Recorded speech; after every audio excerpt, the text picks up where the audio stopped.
Assalamualaikum, selamat pagi Ibu siapa? Saya dengan Feni. Ibu Feni, mohon maaf mengganggu waktunya. Perkenalkan, nama saya Fadila Marsyanda.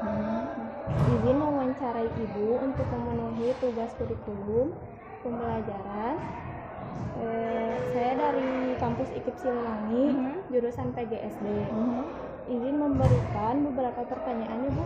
Enggak, Ada ya? silakan. Yang pertama ada, apa pendapat Ibu atau mengenai perubahan kurikulum yang terjadi di Indonesia? Kurikulum di Indonesia itu terlalu sering berubah-ubahnya ya. Jadi pada saat baru diganti, baru mulai berjalan, itu kemudian sudah ada kebijakan yang baru lagi, sehingga di lapangan itu sedikit banyak masih belum bisa maksimal ketercapaian. Iya. Jadi sering terlalu berubah-ubah Iya. ya. Apakah kurikulum di Indonesia sudah efektif dilaksanakan di masyarakat, terutama di jenjang pendidikan? Sejauh ini sih kurang efektif ya. Iya. Karena terlalu banyak juga beban yang diberikan kepada peserta didik dan tadi sering berganti-gantinya kebijakan. Kurang efektif ya, Bu. Iya. Menurut Ibu, apakah kurikulum yang paling efektif digunakan di antara kurikulum yang telah berubah? Yang terakhir ya, kurikulum yang terakhir itu 2013 ya. KTSP karena itu dikembalikan ke satuan pendidikannya masing-masing. Lalu menurut pandangan Ibu sendiri, bagaimana sih cara mengimplementasikan kurikulum Merdeka di Indonesia? Sejauh ini kurikulum Merdeka saya juga belum tahu ya, karena sosialisasi juga belum terlalu banyak disosialisasikan. Kemudian di sekolah juga banyak, di sekolah-sekolah juga biasanya kan melalui MGMP juga sudah disampaikan. Jadi hanya yang saya tahu untuk selintas saja itu lebih memberikan kebebasan ya. Memberikan kebebasan dalam artian salah satunya adalah tidak ada diskriminasi penjurusan, seperti halnya di SMA itu kan tidak ada IPA dan IPS, sama semuanya. Hanya mungkin hal itu akan mempersulit ke anak ketika anak tersebut mau melanjutkan ke jenjang pendidikan yang lebih tinggi. Karena kan tes di perguruan tinggi tetap ya, misalnya dia masuk teknik berarti pelajaran yang diteskan nanti kan pelajaran IPA, sedangkan di SMA-nya tidak ada IPA dan IPS. Bagaimana kalau yang di kurikulum yang terjadi saat ini di Indonesia? Kurikulum yang terjadi saat ini di Indonesia ya belum rata ya, karena tergantung tadi, misalnya karena dikembalikan ke satuan pendidikan masing-masing, kemudian sedang Perubahan zaman. perubahan zaman, kemudian terkait dengan kondisi sekarang yang sedang pandemi, itu anak-anak harus banyaknya daring, itu jadi banyak tidak tercapaian di lapangan. Mungkin segitu aja Bu ya. Oke, mangga. Singkat padat. Terima kasih. Waalaikumsalam. Mohon maaf mengganggu waktunya. Perkenalkan, nama saya Fadila Marsyanda. Izin mewawancarai Bapak untuk memenuhi tugas pembelajaran mata kuliah kurikulum pembelajaran dari kampus IKIP Siliwangi, jurusan PGSD. Izin memberikan beberapa pertanyaan. Nah, di sini tentang perubahan kurikulum. Yang pertama, pendapat Bapak mengenai perubahan kurikulum yang terjadi di Indonesia itu gimana sih? Ya, Assalamualaikum ya. Kurikulum berubah kan dari mulai dulu 98, kemudian berubah lagi dari CBSA, berubah KBK, berubah lagi kemudian 2006, ya, kemudian berubah lagi 2013. Kemudian berubah lagi 2013 yang revisi. Nah, sekarang berubah kurikulum Merdeka kan, yang rencananya di Bandung itu target semua sekolah itu akan digunakan di awal semester nanti ajaran baru, yang target kelas 7 ya. Nah, kenapa perubahan kurikulum? Karena sesuai dengan kebutuhan. Dulu contoh beginilah, ketika zaman Kadang kebijakan menteri berganti, kebijakan berbeda. Yang penting ketika kurikulum berubah berarti menyesuaikan dengan kondisi zaman. Karena dulu contoh ketika zaman CBSA gitu kan berbeda dengan kurikulum 2013. Apalagi dengan kurikulum KBK berbasis kompetensi kan gitu ya, beda lagi. Nah sekarang mudah-mudahan kebijakan yang baru kurikulum Merdeka ini bisa menjawab tantangan emang dari zaman ya gitu. Produk sendiri kan contoh ketika UN dulu zaman UN semua rata kan. Nah sekarang ketika kebijakan menteri yang baru kan berbeda. Jadi UN itu menyesuaikan dengan satuan pendidikan masing-masing. Jadi kesimpulannya kenapa berubah kurikulum sesuai dengan tantangan zaman. Ya perubahan zaman dan sesuai dengan kebutuhan. Yang pastinya berhubungan dengan mutu pendidikan gitu aja lah. Terus yang kedua, apakah kurikulum di Indonesia sudah efektif dilaksanakan di masyarakat terutama di jenjang pendidikan? Disebut efektif tergantung dengan satu SDM-nya. SDM. Kalau kurikulum sebagus apapun kalau SDM-nya kurang atau nggak paham ya mungkin tingkat keefektifannya otomatis berkurang. Tapi kalau SDM-nya udah mumpuni ya, guru-gurunya udah siap, udah paham kurikulum semuanya, pasti itu akan mendorong untuk lebih efektif lagi. Jadi tergantung satuan pendidikan masing-masing. Yang kedua SDA-nya, kalau SDA kan sifatnya kan tataran dari materinya, konten ya ke kontennya. Sebetulnya dulu CBSA bagus, KBK juga bagus, 2006 bagus, kemudian kurikulum 2013 kan bagus ya. Itu tergantung yang menggunakan efektif tidaknya, tergantung ya SDM-nya. Kalau guru mah siap, oke, berarti otomatis paham, bisa memahami konteksnya karena kan guru itu kan merencanakan dari SKL ya, kemudian direncanakan, diolah, proses kan, kemudian penilaian. Tapi kalau paham jalan semua efektif. Tapi kalau tiba-tiba guru nggak paham, dari SKL-nya kurang paham, proses juga kurang paham, sehingga ya nanti kan kendala ke penilaian, sehingga itu nggak efektif. Ya tergantung SDM-nya. Selanjutnya, menurut Bapak, apa kurikulum yang efektif digunakan di antara kurikulum yang telah berubah? Sebetulnya berubah demi berubah itu kan emang ada makin perbaikan ya, ada perbaikan lah. Sekarang kurikulum Merdeka atau prototipe ya yang terbaru bahasanya begitu. Itu kan menggunakan atas dari analisis kan begitu. Karena yang saya tahu kan kurikulum Merdeka itu lebih ke intranya, ada projectnya kan begitu.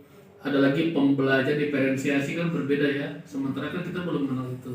Kalau dalam masalah proses mah habis sama kan rencana makan dulu itu ada namanya itu TIK atau tujuan instruksional khusus itu sama dengan CP yang etap yang sekarang itu ya hanya namanya kerangkanya namanya berbeda isinya sama.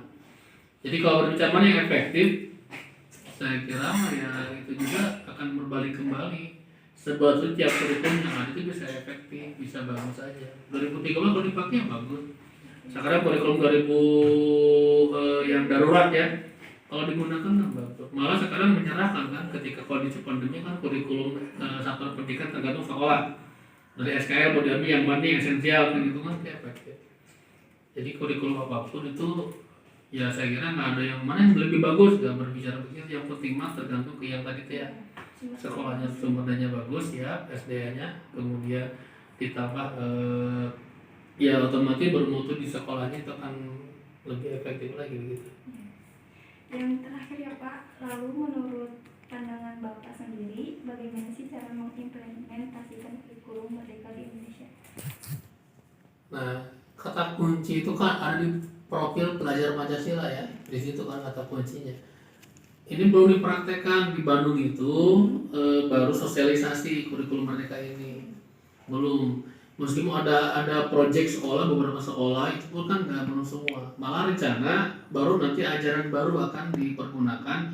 Itu pun oleh kementerian, oleh dinas juga diberikan pilihan. Apakah menggunakan 2013 atau kurikulum darurat atau kurikulum Merdeka. Konsekuensinya kalau kurikulum Merdeka baru mulai bulan depan akan ditatar di bimtek guru-gurunya. Biar dia paham dulu konsepnya, jangan sampai digunakan tapi konsepnya nggak paham gitu. Jadi guru-gurunya dulu SDM-nya dimatangkan dulu lah, baru rencana bulan depan itu program dinas ya Misal contoh kalau di Pasundan ini rencana emang kurikulum merdeka itu kelas 7 bukan kelas 8 9, hanya satu tim kelas 7, berarti mempersiapkan guru di kelas 7 yang dia paham tentang kurikulum merdeka. Jadi belum terpakai ya? Belum terpakai, di Bandung belum ada, baru nanti ajaran baru, tapi persiapan dari sekarang. Jadi gurunya di BIMTEK dulu, misal calon pengajar kelas 7 nanti ada 3 orang nih di BIMTEK, nanti diseminasi ke yang lainnya, sehingga targetnya semua guru kelas 7 dulu itu paham tentang kurikulum merdeka. Begitu. Jadi belum digunakan, baru mau nanti ajaran baru. Mungkin Begitu. udah segitu Oke, aja. siap. Terima kasih Bapak. Ya, sama-sama. Assalamualaikum Ibu, selamat siang. Mohon maaf mengganggu waktunya. Perkenalkan, nama saya Fadila Marsanda. Izin mewawancarai Ibu untuk memenuhi tugas pembelajaran mata kuliah kurikulum pembelajaran dari kampus IKIP Siliwangi, jurusan PGSD. Izin memberikan beberapa pertanyaan ya Bu. Yang pertama, ada apa pendapat Ibu mengenai perubahan kurikulum yang terjadi di Indonesia?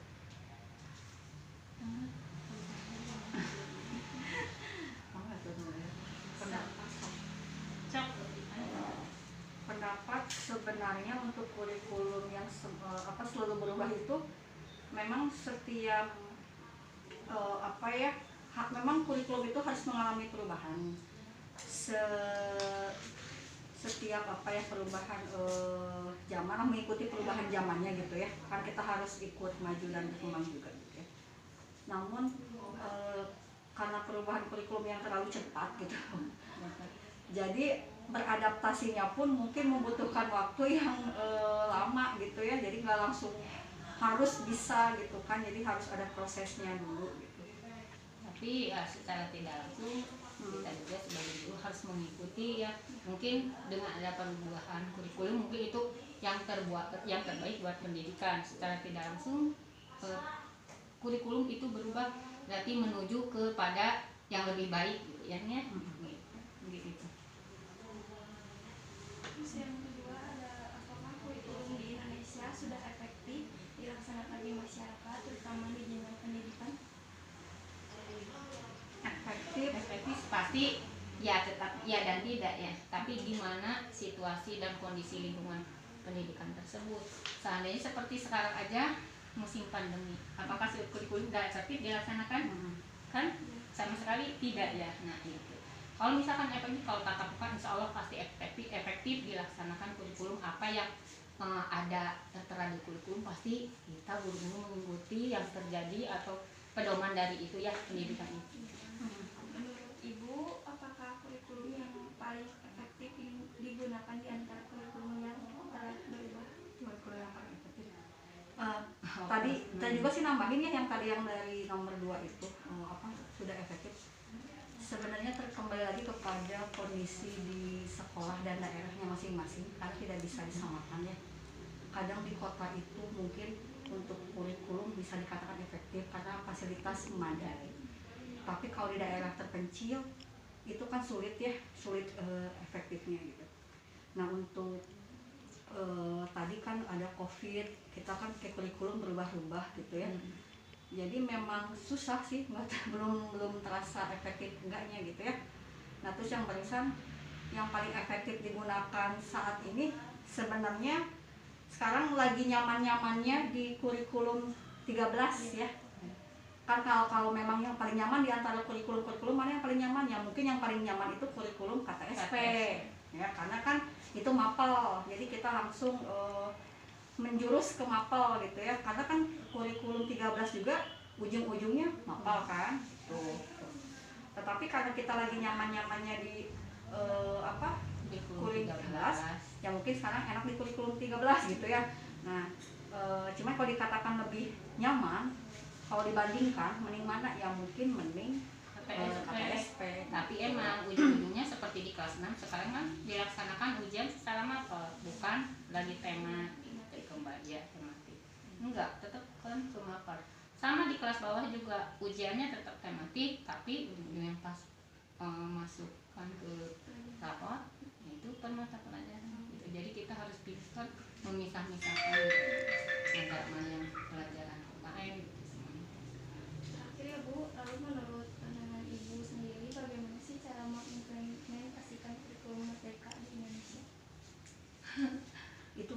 belum baru diluncurkan, terus belum benar-benar memahami, tapi mungkin dengan adanya perubahan kurikulum Merdeka lebih luas ke guru kita, ke kitanya itu mungkin pemerintah meluncurkan guru Merdeka itu bagaimana sih kreasi guru itu, cara diberikan kebebasan untuk mencapai pembelajaran yang benar-benar gitu. Jadi kan kalau dulu mah kita itu dipatok ini seperti ini, kalau sekarang mah enggak, tergantung situasi dan kondisi lingkungan yang ada.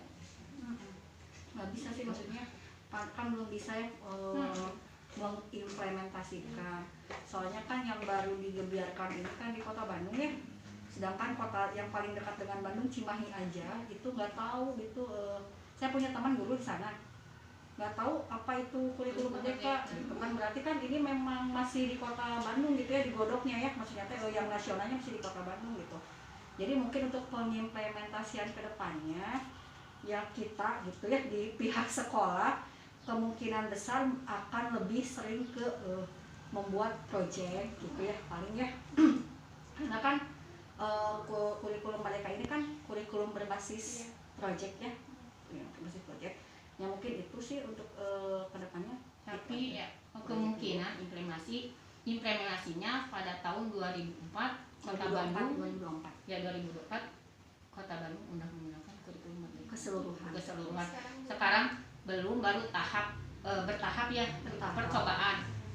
Kita bisa memilih dari kurikulum 3 yaitu kurikulum 13, terus kurikulum sebenarnya untuk baru diimplementasikan tahun ajaran baru sekarang 20 tanggal 11 ya 2022 dan 2023 cuma itu yang guru penggerak SD penggerak kan yang udah melaksanakan guru penggerak SD penggerak. Untuk di sekolah yang kayak kita mah kan bukan sekolah penggerak ya, memang iya. Kita nanti 2022 Cuma diberi pilihan 3 pilihan kan, kurikulum 13 darurat dan kurikulum Merdeka, itu mah tergantung dari sekolah masing-masing. Tapi diusahakan sekolah juga nanti juga daripada nanti sama melaksanakan, mending dari sekarang gitu dicoba. Insya Allah semester depan mungkin 2022-2023 kita juga akan melaksanakan ya, baru rencana. Sebenarnya udah dari kemarin-kemarin kurikulum Merdeka, cuma itu mah untuk khusus sekolah penggerak. Kita mah kan bukan sekolah penggerak ya. Jadi kita mah masih kilas tahun ini, cuma tahun depan insya Allah kurikulum Merdeka itu pun cuma 2 kelas saja, kelas 1 dan 4, karena percontohannya kan biasanya di kelas 1 dan 4. Jadi tidak diwajibkan ya untuk tahun sekarang, cuma dikembalikan lagi kepada sekolah masing-masing